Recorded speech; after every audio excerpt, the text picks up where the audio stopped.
చిత్తూరు జిల్లా బంగారుపాళ్యంలో జగన్ పర్యటనపై పోలీసులు పలు అనుమానాలు వ్యక్తం చేస్తున్నారు.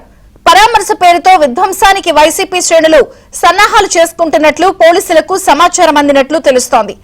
మార్కెట్ యార్డ్లో 500 మందికి మాత్రమే అనుమతి ఇచ్చినట్లు జిల్లా ఎస్పీ మణికంఠ చందోలు స్పష్టం చేశారు. హెలీప్యాడ్ వద్దకు 30 మందికి మాత్రమే పర్మిషన్ ఇచ్చినట్లు ఎస్పీ తెలిపారు. ఎలాంటి రోడ్ షోలు, బహిరంగ సభలకు అనుమతి లేదని స్పష్టం చేశారు. అలా కాదని రోడ్ షోలు నిర్వహిస్తే కఠిన చర్యలు తీసుకుంటామన్నారు.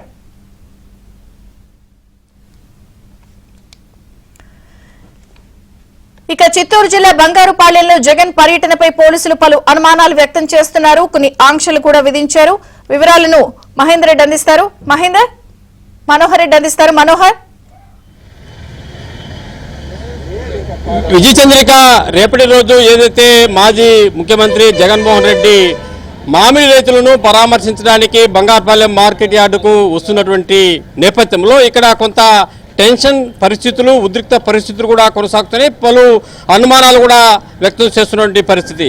ఎందుకంటే జగన్మోహన్ రెడ్డి నిజంగా రైతులను పరామర్శించి ఆదుకోవడానికి వస్తున్నారా, లేక వేరే రాజకీయం చేయడానికి కోసం వస్తున్నారనేటువంటి ఒక ఆవేదన కూడా ఇక్కడ స్థానిక ప్రజానీకంలో కావచ్చు, రైతుల్లో కావచ్చు, కూటమి శ్రేణుల్లో కావచ్చు వ్యక్తమవుతున్నటువంటి పరిస్థితులు. అదే నేపథ్యంలోనే కేవలము ఆయన పర్యటనకు 500 మందికి మాత్రమే పోలీసులు అనుమతి అంటూ ఎస్పీ ఇప్పటికే ప్రకటించినటువంటి నేపథ్యంలో ఇక్కడ పోలీసులకు ఇప్పటికీ అందినటువంటి సమాచారం మేరకు ఇక్కడ భారీ ఎత్తున జన సమీకరణ కూడా సన్నాహాలు చేస్తున్నారు. అదేవిధంగా ఇక్కడ మామిడికాయల యార్డు బయట ఏదైతే మామిడికాయలు వాటిని కుమ్మరించి ఆందోళనకు, విధ్వంసానికి ఒడిగట్టాలంటే ఒక ప్రయత్నం కూడా చేస్తున్నట్లు పోలీసులకు ఇప్పటికే సమాచారం అందినటువంటి నేపథ్యంలో ఇక్కడ మరి మామిడికాయల రైతులు ఏమనుకుంటున్నారు ఆయన పర్యటన గురించి, మరి నిజంగా ఆయన మామిడి రైతులు ఆదుకునేందుకు అయితే ఇప్పటికే సీజన్ అంతా దాదాపు 80% పూర్తయినటువంటి నేపథ్యంలో మరి ఇప్పుడు వచ్చి ఏం ఆదుకుంటారనే ఒక ఆవేదన కూడా వ్యక్తం చేస్తున్న పరిస్థితి. ప్రస్తుతానికి ఇక్కడ కొంతమంది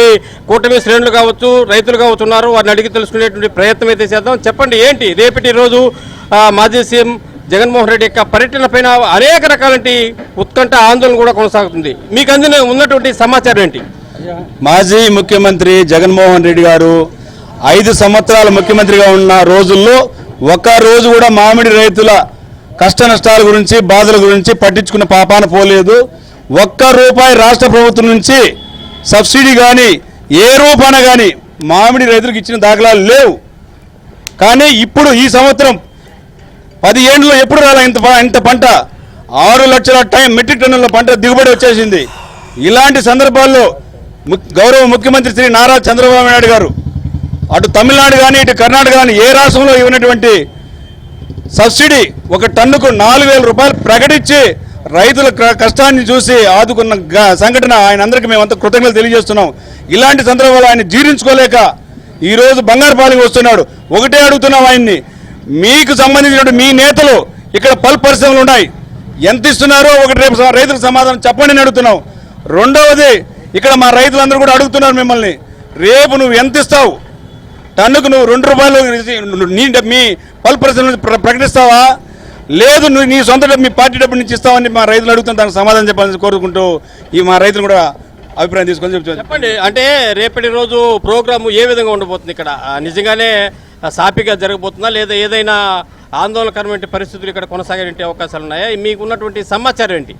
అయ్యా జగన్మోహన్ రెడ్డి, నువ్వు ఒక్కవేళ గవర్నమెంట్ ఇవ్వలేదంటే కూడా నువ్వు బురద చల్లాలా రైతుల పైన కానీ గవర్నమెంట్ పైన. ₹4 సీజన్ స్టార్ట్ కాకముందే ₹4 ప్రకటించింది గవర్నమెంట్. నువ్వు ఎందుకు వస్తావు అనేది రైతులకు అర్థం కాని పరిస్థితి అయిపోతుంది. సబ్సిడీ వదిలేయాలనా లేకపోతే నువ్వు సబ్సిడీ తీసేస్తావు అనేది కూడా రైతులు ఆందోళన చెల్లుతున్నాడు. ముఖ్యంగా నీ పైన ఒక అపవాదన ఉంది, తల్లికి చెల్లికి న్యాయం చేయలేని పరిస్థితి. ఇంకా రైతులకంటూ మాకు ఏం న్యాయం చేస్తావు అనేది కూడా మాకు ఆందోళనగా ఉంది. ఈ విధమైన పరిస్థితుల్లో నువ్వు రాకపోతే మాకు రైతులకు మేలు జరుగుతుందని ఆశిస్తున్నాము. కనీసం నువ్వు చెట్టుకు నీరు కూడా ఇవ్వలేదు, డ్రిప్ ఇరిగేషన్ కూడా ఇవ్వలేదు. ఈరోజు రైతుకి ఏం మేలు చేస్తావని ఈరోజు బంగారుపాలెం యాటికి వస్తూ ఉండవు. లేదు, వచ్చిన తర్వాత కూడా కానీ చంద్రబాబు నాయుడు ₹4 ప్రకటించినాడు కదా, కనీసం నీ పార్టీ పనులు ₹2 ప్రకటించు. లేదా నీ నీ నీ అనుచరుడు పెద్దిరెడ్డి రామచంద్రరెడ్డి ఫ్యాక్టరీస్ ఉన్నాయి కదా, అతను ఇంకా ఎక్కువ ప్రకటించి ఇస్తే కూడా రైతులుగా మేము ఆనందపడతాము. దీన్ని చెయ్యి, నువ్వు వచ్చిన దానికి ఏదో ఒక న్యాయం మాకు చేయాలని ఆశిస్తున్నాము. చెప్పండి, అంటే సీజన్ దాదాపు 80% పూర్తయినటువంటి పరిస్థితుల్లో మరి జగన్మోహన్ రెడ్డి ఇప్పుడు వచ్చి రైతులను ఆదుకుంటాము, పరామర్శిస్తామనేటువంటి ఒక ఉద్దేశంతో వస్తున్నట్లు సమాచారం. మరి ఇది ఎంతవరకు న్యాయం అంటారు? రైతుగా చెప్పండి. ఈరోజు గతంలో 5 సంవత్సరాలు ముఖ్యమంత్రిగా పరిపాలన చేసినటువంటి వ్యక్తి ఆనాడు రైతు గురించి పట్టించుకోకుండా, రైతు కష్టాలను గుర్తించకుండా, రైతు ఇబ్బందిని దృష్టిలో పెట్టుకొని ఏ సహాయం చేయనటువంటి ఈ జగన్మోహన్ రెడ్డి ఈరోజు మామిడి పరామర్శ పేరుతో బంగారుపాళ్యం రైతు యార్డుకు వస్తున్నాను అని చెప్తున్నాడు. ఎందుకంటే ఈరోజు మనం రాష్ట్రంలో ఆలోచించాల్సిన పరిస్థితి ఏమిరా అంటే, దిగుబడి అనేది చాలా ఎక్కువైపోయింది మన ఆంధ్ర రాష్ట్రంలో.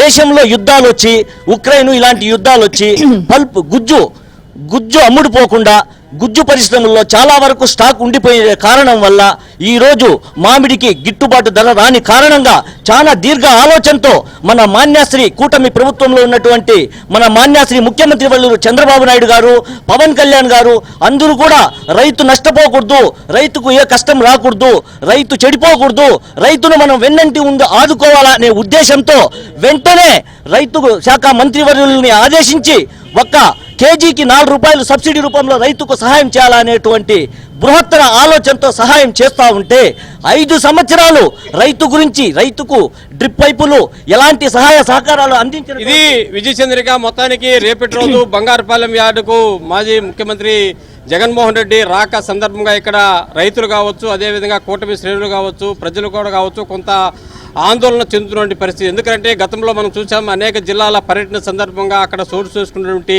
అనేక గొడవల సంఘటనలు ఇక్కడ కూడా ఏమైనా చోటు చేసుకుంటాయనే ఒక ఆవేదన, ఆందోళన అయితే ఇక్కడ ఉన్నటువంటి పరిస్థితి అయితే కనిపిస్తుంది. Thank you Manohar Reddy. జగన్మోహన్ రెడ్డి రావాలంటే ఒక శవమైనా ఉండాలి, లేకపోతే ఆయన వచ్చిన తర్వాత ఒక శవమైనా లేయాలని చెప్పి ఆంధ్రప్రదేశ్ రాష్ట్ర ప్రజలు ఈరోజు భావనలో ఉన్నారు.